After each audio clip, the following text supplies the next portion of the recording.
Pergunta: como posso vencer o pecado em minha vida cristã?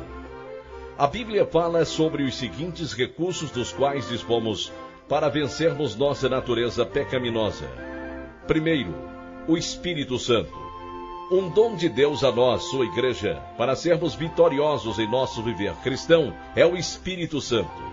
Deus contrasta os feitos da carne com o fruto do Espírito em Gálatas capítulo 5, versículos 16 a 25. Nesta passagem, somos chamados a andar no Espírito. Todos os crentes já têm o Espírito Santo, mas esta passagem nos diz que precisamos andar no Espírito, cedendo ao seu controle. Isto significa escolher gastar a sola do sapato, seguindo as recomendações do Espírito Santo em nossas vidas, ao invés de seguirmos a carne. A diferença que o Espírito Santo pode fazer na vida de um crente é demonstrada na vida de Pedro, que antes de estar cheio do Espírito Santo, negou a Jesus 3 vezes, e isto depois de ter declarado que seguiria a Cristo até a morte. Depois de estar cheio do Espírito, ele falou abertamente e fortemente sobre o Salvador aos judeus no Pentecostes. A pessoa anda no Espírito à medida que procura não abafar as recomendações do Espírito, extinguindo o Espírito, como descrito em 1 Tessalonicenses, capítulo 5, versículo 19, e busca, ao invés disso, estar cheio do Espírito. Efésios, capítulo 5, versículos 18 a 21. E como alguém fica cheio do Espírito Santo? Primeiro de tudo, é escolha de Deus, assim como era no Velho Testamento. Ele escolhia pessoas e acontecimentos específicos do Velho Testamento para encher do Espírito indivíduos que ele elegeu para uma missão que ele queria cumprida. Gênesis capítulo 41, versículo 38, Êxodo capítulo 31, versículo 3, Números 24, versículo 2, 1 Samuel capítulo 10, versículo 10, etc. Creio haver prova em Efésios capítulo 5, versículos 18 e 21, e Colossenses capítulo 3, versículo 16, que Deus escolhe encher do Espírito Santo aqueles que se abastecem com a palavra de Deus, como é evidenciado pelo fato de que o resultado de cada transbordamento do Espírito nesses versos é parecido. Assim, isso nos traz o nosso próximo recurso. Segundo, a palavra de Deus, a Bíblia. Segundo Timóteo capítulo 3, versículos 16 e 17, diz que Deus nos deu sua palavra para nos equipar para toda boa obra. Ele nos ensina como viver e no acreditar. A nós revela, quando escolhermos os caminhos errados, nos ajuda a voltarmos ao caminho certo e nos ajuda a permanecer neste caminho. Como compartilha, Hebreus capítulo 4, versículo 12, é viva e poderosa e capaz de penetrar em nossos corações para arrancar pela raiz o mais difícil dos problemas, aquele que, humanamente falando, não poderíamos vencer. O salmista discorre a respeito do seu poder que transforma vidas em Salmo 119, versículos 9, 11, 105 e outros versos.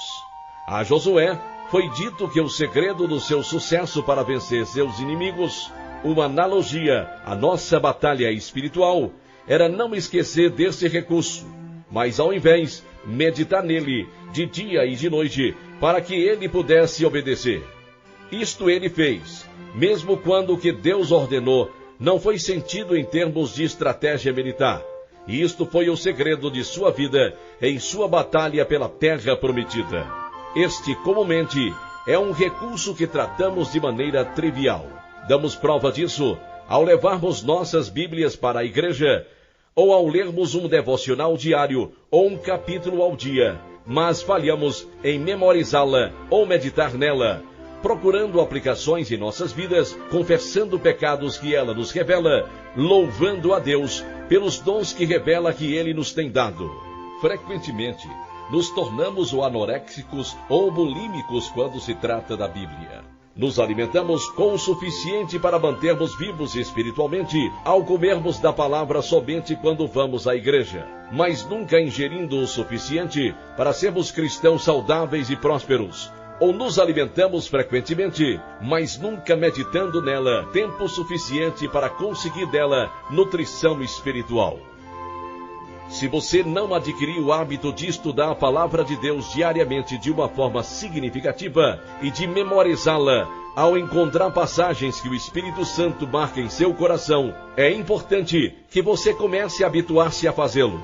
Também sugiro que você comece a escrever um diário. Pode ser no computador, se você digita mais rápido que escreve, ou um caderno espiral, etc.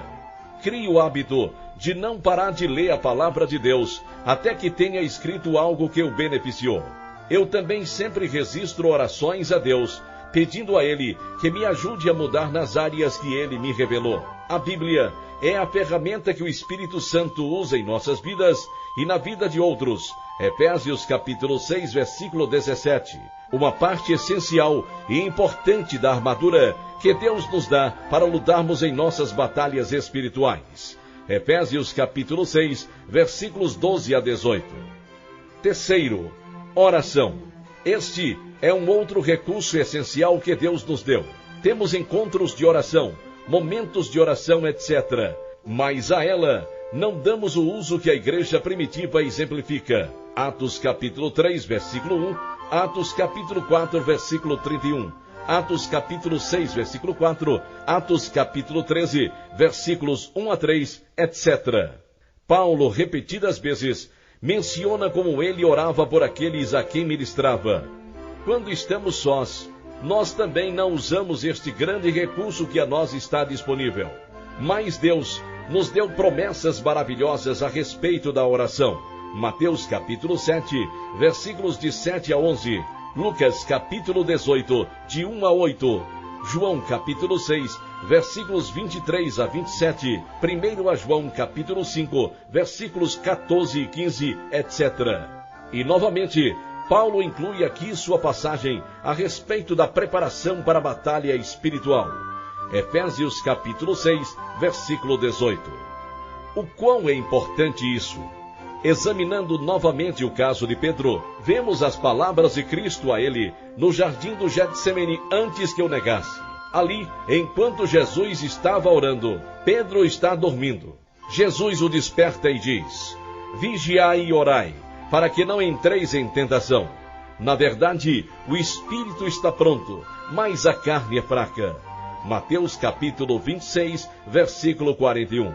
Assim como Pedro, você quer fazer o que é certo, mas não está encontrando forças. Precisamos seguir o alerta de Deus para continuarmos buscando, batendo, pedindo, e Ele nos dará a força de que precisamos. Mateus capítulo 7, versículo 7. Mas precisamos fazer mais do que simplesmente mencionar este recurso. Não estou dizendo que a oração é mágica. Ela não é. Deus é tremendo. A oração é simplesmente reconhecer nossas próprias limitações e o poder inesgotável de Deus e nos voltarmos a Ele para que nos dê a força que necessitamos para fazer o que Ele quer que façamos, não o que nós queremos fazer. 1 João, capítulo 5, versículos 14 e 15. Quarto, a igreja. Este recurso é novamente um do que nós tendemos a ignorar. Quando Jesus enviou seus discípulos, os enviou 2 a 2. Mateus capítulo 10, versículo 1. Quando lemos a respeito das viagens missionárias em Atos, eles não saíam um de cada vez, mas em grupos de 2 ou mais. Jesus disse que onde estiver 2 ou 3 reunidos em seu nome, Ele lá estará no meio deles. Mateus capítulo 18, versículo 20. Ele nos ordena que não abandonemos nossa congregação, como era costume de alguns, mas que usemos este tempo para nos encorajarmos mutuamente em amor e boas obras. Hebreus, capítulo 10, versículos 24 e 25. Ele nos manda confessar nossas ofensas uns aos outros. Tiago, capítulo 5, versículo 16. Na sabedoria da literatura do Velho Testamento, a nós é dito que assim como o ferro com ferro se aguça, assim o homem afia o rosto do seu amigo. Provérbios capítulo 27, versículo 17. e o cordão de 3 dobras não se quebra tão depressa. O que é numeroso se fortalece. Eclesiastes capítulo 4, versículos 11 e 12. Algumas pessoas que conheço compartilham como estão no caminhar cristão, como têm lutado, etc. E se comprometem a orar um pelo outro e são responsáveis em se sustentarem mutuamente na aplicação da palavra de Deus em seus relacionamentos, etc. Às vezes as mudanças vêm rapidamente.